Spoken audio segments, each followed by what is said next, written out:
2 weeks from now, and summer will be kicking off.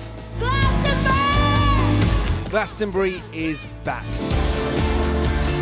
So are the Stones again. An international test match. Gone. And the tennis. But little chance of getting to any of them or school exams that week by train, thanks to the biggest strike in decades. Avoid it all by getting away on holiday? Well, good luck with that. Workers at 13 train companies have voted to strike on the 21st, 23rd and 25th of June, bringing much of the network across the country to a standstill. And on June 21st, they'll be joined by workers from Transport for London and London Underground. Union bosses say their 40,000 members haven't had a pay rise in at least 2 years and voted overwhelmingly for action. But you can choose when you take action. Absolutely. You're choosing a time for maximum misery. We've got Glastonbury on, we've got international sporting events.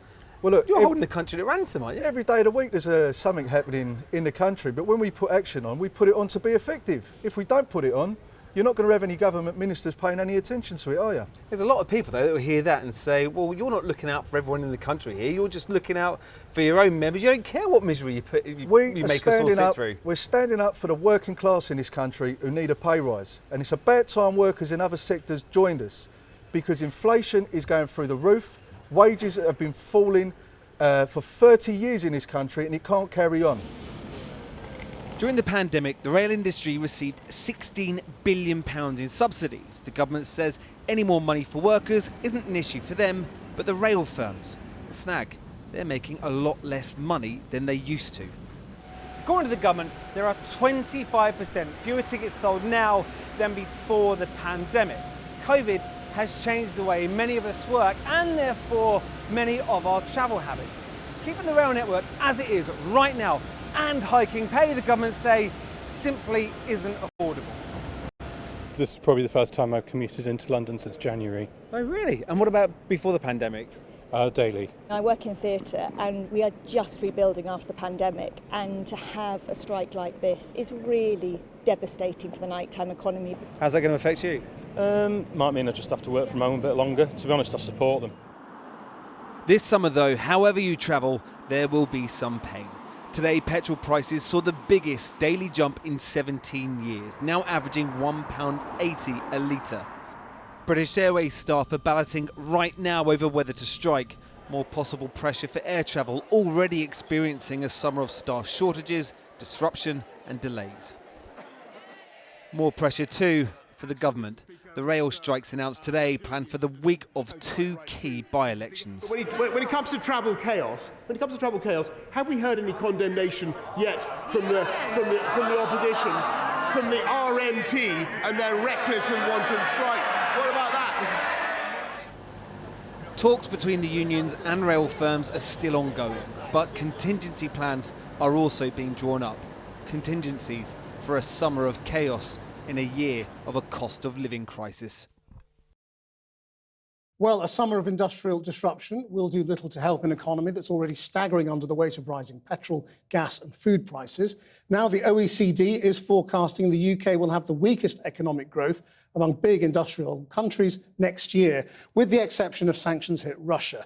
Paul is here with me in the studio. So what are the OECD saying precisely? Well, it's all pretty depressing reading, as you can imagine. So, OK, we all know that the inflation at the moment is a global phenomenon. We're all being hit by rising prices of oil, gas and food.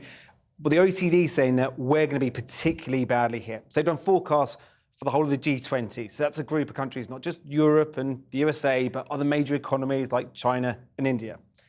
They reckon that the USA, Germany and France will all manage to grow by just over 1%, which isn't great. But the UK will not grow at all. Our economy will flatline. Only Russia does worse than us, and that's economy being hit by unimaginable economic sanctions at the moment. What are they saying about why we are so bad? OK, so there's three pressures that we're facing all at the same time. So we've got that rising inflation. The Bank of England is raising interest rates in response to that inflation. And they say because the Treasury is raising taxes to bring down government borrowing, all those things are hitting us. One of the economists also said today that Brexit is playing a part, but they can't quite quantify just how much. But all in, those things are going to hit household incomes, and that in turn will lead to the weakest economic performance in the industrialised world. And the government's not denying this? No, they're not denying it. And this is a really awkward time. We've had the vote of no confidence at the beginning of this week. Boris Johnson said to his backbench MPs on Monday that he had a plan for growth. Not a great backdrop for that plan for growth if there is no growth. But there were some bits in the report that I think Tories are going to be quite happy with. They say Britain should think about slowing some of the planned tax increases to support the economy.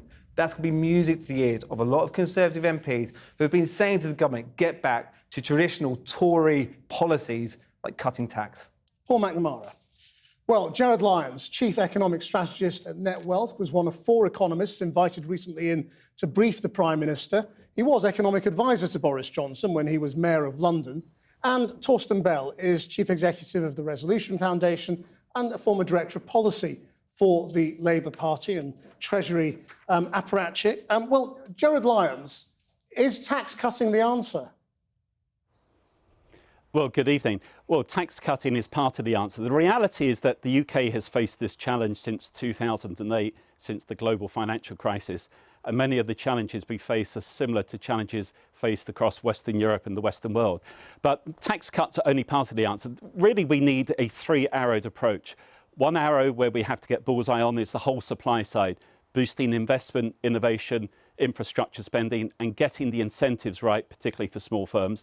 A second arrow is the fiscal policy, which is reducing the debt to GDP over time, including lower taxes. And the third side arrow is a credible monetary and financial policy. So your question was about tax cuts.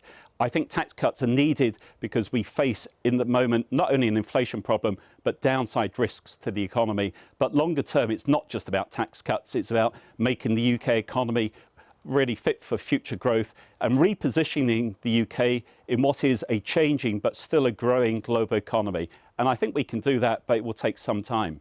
Let me put the same question to Torsten Bell. Lots of MPs saying, cut taxes. Is that going to get us out of trouble? Well, I think we've got a number of different things going on here. There's a debate about what's the right job that fiscal policy should be doing right now. Should it be supporting the economy or slowing it down? And the debate has got that is different, though, to the debate that is being had by Tory MPs, which is that we need lower taxes permanently, okay? And the Chancellor's already listened somewhat on the short-term issue, because remember, he's actually gone ahead with a tax cut on national insurance that comes into effect in just a few weeks' time at the beginning of July. So he's already easing off some of the tax rises announced, but the OECD are right that the UK has gone ahead with faster tax rises than most developed nations have over the course of the last year. And so the Chancellor's already eased off a bit on that. I don't think he's going to do any more, but maybe. That's completely separate from the question that most Tory MPs want to make, which is in the longer term, how do we get the economy to grow sustainably faster, right?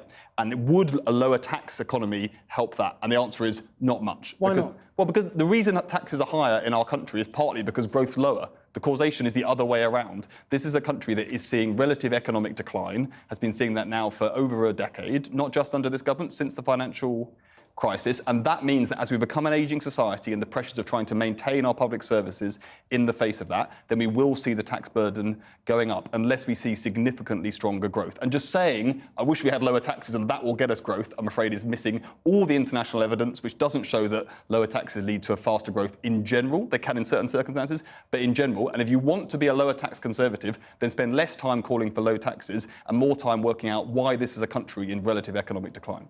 Gerard Lyons? Well, the UK isn't in relative economic decline. The reality of the situation is that we're seeing a shift in the balance of economic power to the Indo-Pacific. Look, before 2008, the UK economy grew at an average rate about 2.4%. Since then, and by 2016, it was down to 1.4%. What that means in layperson's terms is that before 2008, it took only 32 years for the UK economy to double in size. Now it takes 60 years. That's a fundamental challenge that's been longer lasting. The UK is not in relative decline. The reality is that in Western Europe, which is the slowest growing region of the world economy, we face a united challenge. Now, the UK is trying to reposition itself. And part of that, as has been touched on, is the whole supply side agenda, the investment in infrastructure spending, including finance. banks in the UK, for instance, don't lend to small firms. Back in 2019, the Bank of England commissioned a report on the future of finance. In its reply, the Bank of England pointed out that back then, only a couple of years ago before the pandemic hit, that small firms had a funding gap of £22 billion relative to their needs. UK banks are often lending to the property sector, boosting property prices. So we need a whole supply side agenda. A lot of that is being talked about by this government. It needs to be implemented. Okay. But coming back to the tax issue, reducing debt to GDP is very important. Growth is the key issue, but you do not have growth by disincentivising people to spend or disincentivising companies to actually invest. Low taxes are part of that, but they're not the only solution. You were one of the great economic proponents of Brexit. Do you agree with the OECD that Brexit is a factor in why Britain is doing worse? Well, you have to bear in mind that the OECD's forecasts have a huge margin of error. Indeed, if one takes another international organisation, the IMF, the International Monetary Fund, 6 weeks ago, they came out with a relatively more upbeat assessment of the UK. But there are challenges near term, the cost of living, the downside risks to the economy. But Brexit is a great opportunity for the UK to reposition itself. We need to be outside the single market, but the government has yet to take advantage of the opportunities of better, smarter regulations. And we have to be outside the customs union to actually feed into the fast-growing economies that stretch from India in the west to America in the east, the Indo-Pacific. We need to have a sensible relationship with the EU. I think we're trying for that. But at the same time, we must make sure that the EU and that relationship does not tie our hands in terms of tax or domestic regulatory policy and does not tie our hands in terms of our global agenda. So Brexit is a great opportunity. The near-term shock from leaving was very much, as I said at the time of 2016, a Nike swoosh. You take the hit to begin with, and then you reposition and grow. And that's what I would expect us to do. Well, Torsten Bell, Gerard Lyon says it's an opportunity. Is it right now a cost?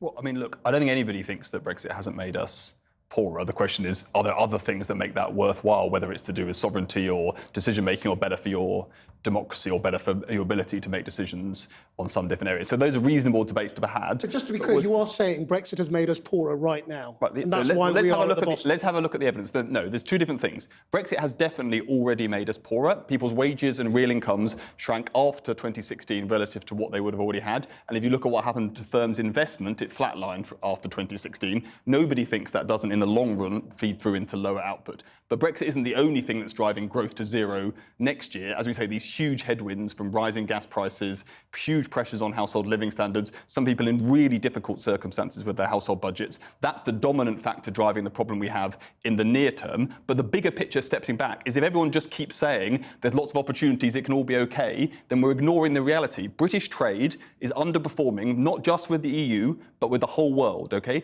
The level of seriousness of our decline is very serious. And if we just say it will all be okay or just talk about individual bits of policy that might change here and might change there, we don't admit the underlying thing, which is we're going to get poorer relative to the rest of the world unless we get much more serious about dealing with this. Torsten Bell, Gerard Lyon, thank you both very much.